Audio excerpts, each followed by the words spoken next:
Assalamualaikum guys, oke kembali lagi bersama Draft Movie Review. Piye kabar Re? Terima kasih buat para penonton setia Draft Movie dimanapun kalian berada. Semoga kalian semua selalu sehat ya.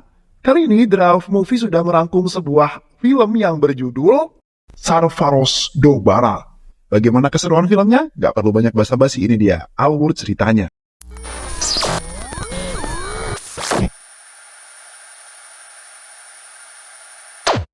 Seorang polisi yang bernama Madure, atau yang biasa dipanggil Ray, melakukan penyamaran untuk membongkar banyak kasus kejahatan di kotanya.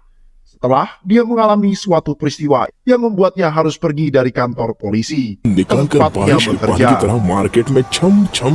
Ray beserta asistennya yang bernama Subhendu menyamar sebagai seorang penjual sayuran dan tinggal bersama seorang janda dan kedua anaknya. Menjaga keluarga kecilnya yang sudah mau menerimanya, salah satu anak ibu angkatnya yang bernama Laksmi mengalami kebisuan karena melihat peristiwa yang membuatnya trauma, yaitu kematian kakaknya.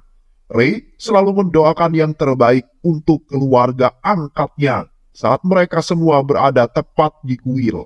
Saat Ray dan Subendu berjualan di pasar, preman pasar datang dan menagih uang sewa yang belum dapat Ray bayar, sehingga ada harga yang harus dia bayar, yaitu Ray menerima cambukan tepat di badannya.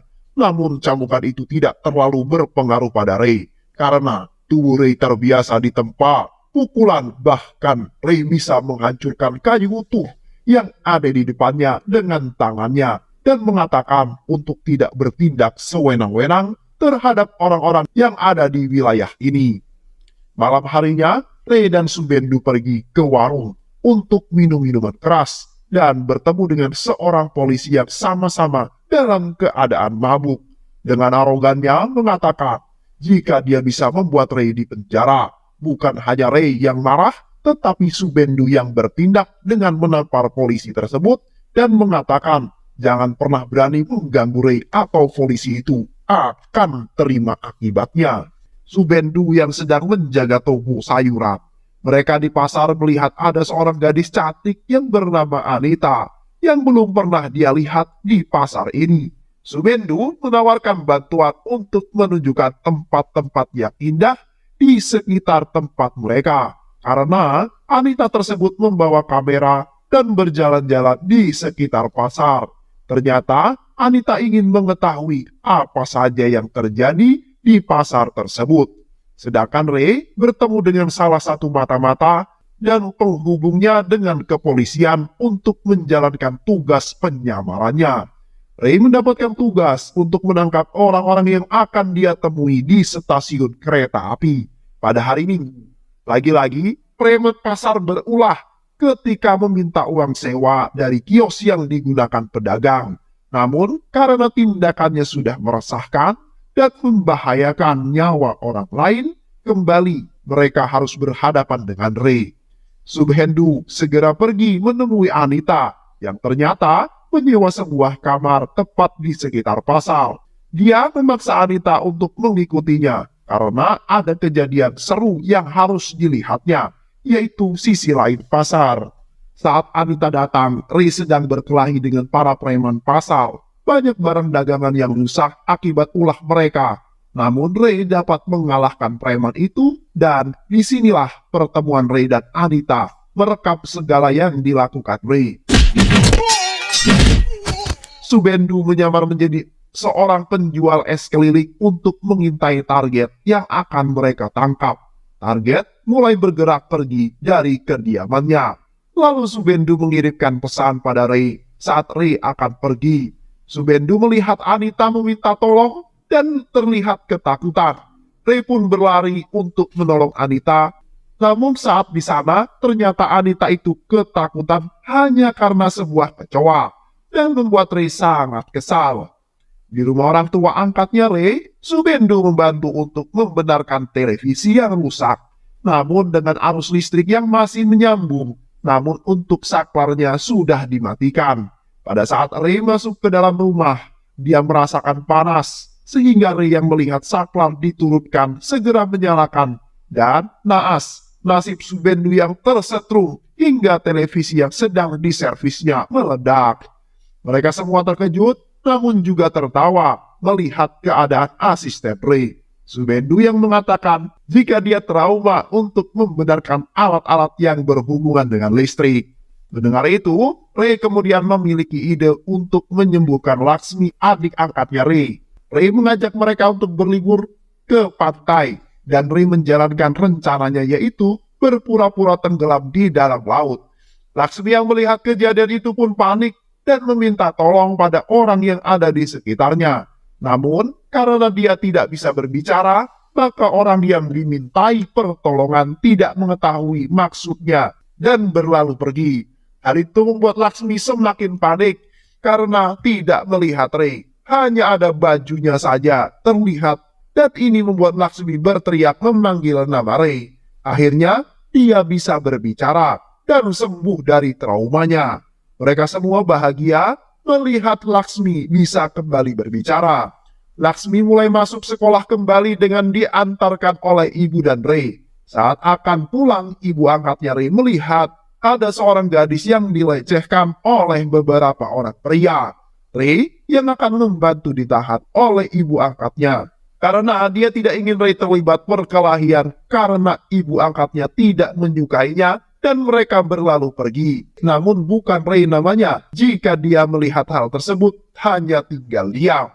Ray mengejar pemuda itu dengan menggunakan sepeda dan menghajar pemuda-pemuda tersebut, lalu kembali lagi berada di belakang bajai yang dinaiki ibu angkatnya. Sehingga ibu angkatnya tidak tahu jika Ray berkelahi sebelumnya. Ray yang akan mengambil baju yang dilondrikannya, ternyata wanita pemilik laundry tersebut menggunakan pakaian milik Ray. Karena dia tertarik pada Ray, ternyata semua gerak-gerik Ray direkam oleh Anita. Dan dia mengira jika Ray melakukan hal yang tidak dengan wanita itu saat dia mendekat dan bersembunyi karena melihat Ray keluar dari laundryan dan marah-marah pada seorang pria yang ditugaskan mengantarkan pakaiannya untuk tidak lagi mencucikan pakaiannya di tempat itu. Karena apa yang dilakukan wanita pemilik laundry membuatnya kesal. Dan Anita yang sebelumnya salah paham menjadi tidak salah paham lagi. Kembali ke pasar, polisi yang sedang melakukan patroli mencari buronan polisi yang ada di sekitar pasar langsung menghampiri Ray dan memberi hormat padanya dan mengatakan jika dia tidak akan ada di pasar ini jika tahu ada Ray di pasar. Polisi itu memerintahkan anak buahnya untuk pergi dari pasar tersebut.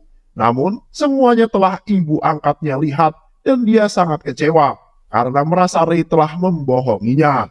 Saat yang bersamaan, para preman datang dan membuat kekacauan, dan terjadilah perkelahian yang disaksikan oleh seluruh orang yang ada di pasar. Tidak terkecuali ibu angkatnya yang terkejut melihat Ray yang bisa mengalahkan begitu banyak orang sendirian.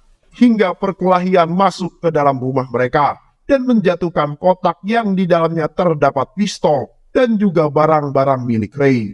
Ray berhasil mengalahkan preman tersebut, namun ibu angkatnya mengambil senjata yang membuat preman di sana ketakutan dan melarikan diri. Namun justru dia menembak Ray yang ternyata adalah pimpinan tempat anaknya bekerja dan juga meregang nyawa. Saat berada di rumah sakit, ibu angkat Ray akan masuk ke ruang operasi dan menggagalkan operasi yang akan dilakukan Ray. Dengan mengatakan jika tidak perlu menyelamatkan pembunuh seperti Ray. Saat asisten Ray akan masuk untuk memberikan darah yang dibutuhkan oleh Ray, ibu angkatnya menghalangi dan mengatakan jika setelah membunuh anaknya dengan seenaknya, mereka tinggal di rumah ibunya dengan penuh emosi. Subendu menceritakan kronologi kejadiannya. Di mana pada saat itu, Ray adalah seorang inspektur polisi yang disiplin dan tegas, tidak pernah mengenal kompromi. Saat itu, mereka akan membongkar korupsi. Berdasarkan informasi yang didapat dari orang yang Ray tangkap di stasiun kereta. Mereka mendatangi gudang dengan banyak mobil yang sudah diisi dengan beras yang akan didistribusikan ke masyarakat. Dan benar saja, ternyata beras yang akan dikirim dalam kondisi tidak layak dikonsumsi. Begitu juga dengan barang yang masih berada di gudang, mulai dari tepung yang rusak dan juga minyak makan yang ternyata minyak bekas yang diolah kembali. Dalam wawancaranya dengan wartawan, Ray mengatakan jika dia akan memerangi kejahatan dan tidak akan membiarkan anak-anak tidak mendapatkan haknya. Begitu juga dengan masyarakat luas. Jika masalah ini dibiarkan berlarut, maka India akan mengalami krisis pangan. Dengan terbuka, Ray mengatakan akan memerangi mafia pangan. Apa yang telah dilakukan Ray ini membuat seorang politisi bernama Suhil yang terlibat di dalamnya marah dan merencanakan sesuatu untuk menghancurkan Ray. Ray memiliki seseorang asisten perempuan yang bernama Susima yang bekerja dengan cekatan dan tidak takut apapun. Suhil mengurus Choti untuk mendatangi Ray dan menyampaikan pesan agar Ray mau bekerja sama dengan Suhil dan akan memperoleh banyak keuntungan. Namun Ray yang tidak tertarik dengan harta memukul Choti dan mengusir dari kantornya. Ray bertemu dengan Suhil dan Suhil menggertak Ray dengan meledakkan mobil dan juga kilang minyak. Namun Ray selalu mempunyai rencana untuk membuat Suhil marah. Tak lama anak buahnya menelpon dan mengatakan jika anak buah Suhil yang ahli dalam bidang obat-obatan telah hilang. Susima mengatakan jika dia akan masuk ke dalam markas Suhil dan akan mencari semua berkas kejahatan yang dilakukan Suhil. Awalnya Ray menolak dengan pertimbangan keselamatan, namun karena asistennya terus memaksa, maka akhirnya Ray menyetujuinya. Ray teringat kenangan akan masa kecilnya di mana banyak keluarga miskin yang tidak bisa mendapatkan bahan kebutuhan sehari-hari. Karena bahkan bantuan dari pemerintah pun sudah mereka korupsi, sehingga banyak yang tidak sampai ke masyarakat kecil. Melihat hal oknum penimbun minyak menjual minyak subsidi untuk kepentingan mereka sendiri, membuat Ray marah dan kemudian memiliki ide untuk membakar mobil yang digunakan untuk mengangkut BBM dengan cara melemparkan puntung rokok yang masih menyala ke mobil hingga mobil tersebut terbakar. Ternyata, sebagian besar ruko di pasar Anjabi adalah milik Suhil yang bermasalah dengan Ray, hingga dia melarang untuk membuka toko dan menyegel toko-toko tersebut. Bukan hanya toko, kendaraan umum pun yang menjadi miliknya dilarang untuk beroperasi dan disegel. Hal itu membuat Ray kesal dan menemui orang yang menjalankan operasi kendaraan. Namun, mereka tidak bisa berbuat apa-apa karena mereka hanya menjalankan perintah. Di terminal bis, banyak penumpang yang terlantar, termasuk anak-anak yang akan berangkat sekolah. Karena mereka sama sekali tidak menghiraukan saran Ray, maka Ray memerintahkan asistennya untuk membakar bis yang tidak mau beroperasi. Takut mengalami kerugian, maka pemilik kendaraan kemudian menjalankan kendaraannya kembali. Banyak hal yang dilakukan Ray yang membuat masyarakat semakin menyanjung Ray. Susima sekarang sudah berada di rumah Suhil dan menyamar sebagai pembantu di sana. Saat semua lengah, dia menyusup untuk mencari berkas yang diperlukan untuk menyeret Suhil ke pengadilan. Berhasil menemukan berkasnya dan juga mengirimkannya lewat fax. Namun sayang, apa yang dilakukannya diketahui oleh anak buah Suhil yang kemudian memaksanya untuk menelpon Ray dan mengatakan jika dirinya baik-baik saja. Suhil yang tidak sabaran kemudian merebut telepon itu dan mengatakan untuk membawa salinan berkas yang sudah dikirimkan oleh Susima. Khawatir dengan keadaan Susima, Ray mendatangi rumah Suhil dengan membawa salinan berkas dan berusaha untuk menyelamatkan Susima. Perkelahian pun terjadi hingga akhirnya Susima meregang nyawa dengan luka di bagian lehernya akibat sayatan pedang yang dipegang Suhil.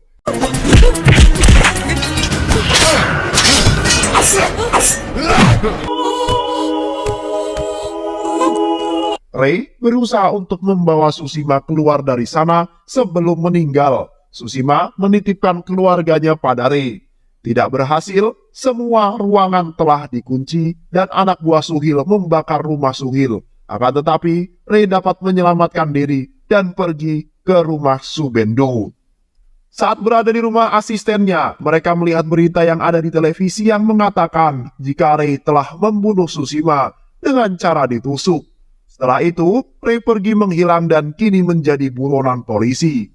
Ray mengikuti saran teman sekaligus informannya untuk bersembunyi lalu membuktikannya jika dirinya tidak bersalah. Walaupun itu membutuhkan waktu dan sambil menunggu itu, Ray akan melaksanakan perjanjian untuk merawat keluarga Tsushima. Kembali ke sekarang, untuk cerita Ray dan Tsushima, Ray meminta maaf pada keluarga Tsushima dan dia sudah berjanji pada Tsushima untuk menjaga keluarganya. Dan Ray meminta untuk tetap diizinkan menjadi anaknya, seperti mendapatkan jalan Ray kembali memulai aksinya dengan menangkap 3 orang anak buah Suhil. Mereka telah membuat pengakuan jika Suhil banyak melakukan kecurangan, kejahatan seperti pembunuhan, pembakaran pabrik untuk menjatuhkan lawan politiknya, dan juga penipuan untuk memperkaya diri sendiri. Ray akan menyerahkan mereka semua untuk diadili dan mendapatkan hukuman mereka. Ray juga membersihkan nama baiknya. Kemudian Ray menemui Menteri Dalam Negeri dan meminta tanda tangan untuk melanjutkan mengusut kasus yang sebelumnya Ray tangani. Ternyata Anita, gadis yang selalu membawa kamera, adalah anak dari seorang suruhan Suhil. Tetapi dia tidak jahat. Ayah Anita sangat senang anaknya kini memiliki tambatan hati. Dan Anita pun mengenalkan kepada ayahnya pada ibu angkat Ray. Anita mencari Subendu, yaitu asisten laki-laki Ray, dan memberi kabar jika ayahnya sudah setuju untuk menikahkan Ray dengan dirinya. Subendu memberi hormat pada Anita karena Anita akan menjadi nyonya bosnya. Suhil dan anak buahnya mendatangi kantor polisi dan terkejut melihat Ray masih hidup dan berada di kantor polisi. Bahkan saat Suhil menodongkan senjata ke Ray, polisi yang lain segera menodongkan senjatanya pula pada Suhil. Suhil yang sudah terdesak tidak dapat melakukan apa dan memilih untuk pergi dan merencanakan sesuatu. Anak buah Suhil membuat bom yang sangat canggih. Mereka letakkan tepat di dalam telepon beberapa orang yang tersebar dan akan mereka ledakan. Ray yang marah kemudian memukul Suhil dengan membabi buta. Namun Suhil seakan tidak peduli dan terus tertawa melihat Ray yang emosi dan tidak bisa melakukan apa-apa terhadap serangan bom yang direncanakan oleh Suhil. Bahkan ketika Suhil diarak keliling kota, dia masih tetap tertawa. Dengan menggunakan truk pengisian BBM, Ray membawa Suhil ke tempat yang sepi, yaitu lahan kosong di mana terdapat tower provider. Ray memiliki rencana dengan menghancurkan tower, maka akan menghancurkan rencana Suhil. Ray menembak mobil BBM yang meledakkan tower beserta Suhil. Dan cerita pun selesai. Ray, seorang polisi yang harus melakukan penyamaran karena dituduh melakukan pembunuhan terhadap Tsushima, asistennya, harus membuktikan bahwa dirinya tidak bersalah dan juga membongkar kejahatan yang dilakukan Suhil. Karena peristiwa ini, Ray mendapatkan keluarga baru. Karena selama penyamaran, Ray tinggal di rumah keluarga Tsushima untuk menunaikan janjinya menjaga keluarga Tsushima. Jika dia meninggal, Ray juga mendapatkan seorang kekasih yang bernama Anita. Suhil meninggal dengan cara yang tragis dan kasus yang ditangani Ray terselesaikan. Dan film pun selesai. Terima kasih udah nonton video ini sampai akhir. Semoga kalian semua terhibur. Jangan lupa subscribe, like, comment, and share ya. Pisang habis dimakan kunti. Kunti dilepas banyak maunya. Salam undur diri dari Draft Movie. Dan terima kasih buat penonton semuanya. Draft Movie pamit. Sehat selalu. Wassalamualaikum warahmatullahi wabarakatuh.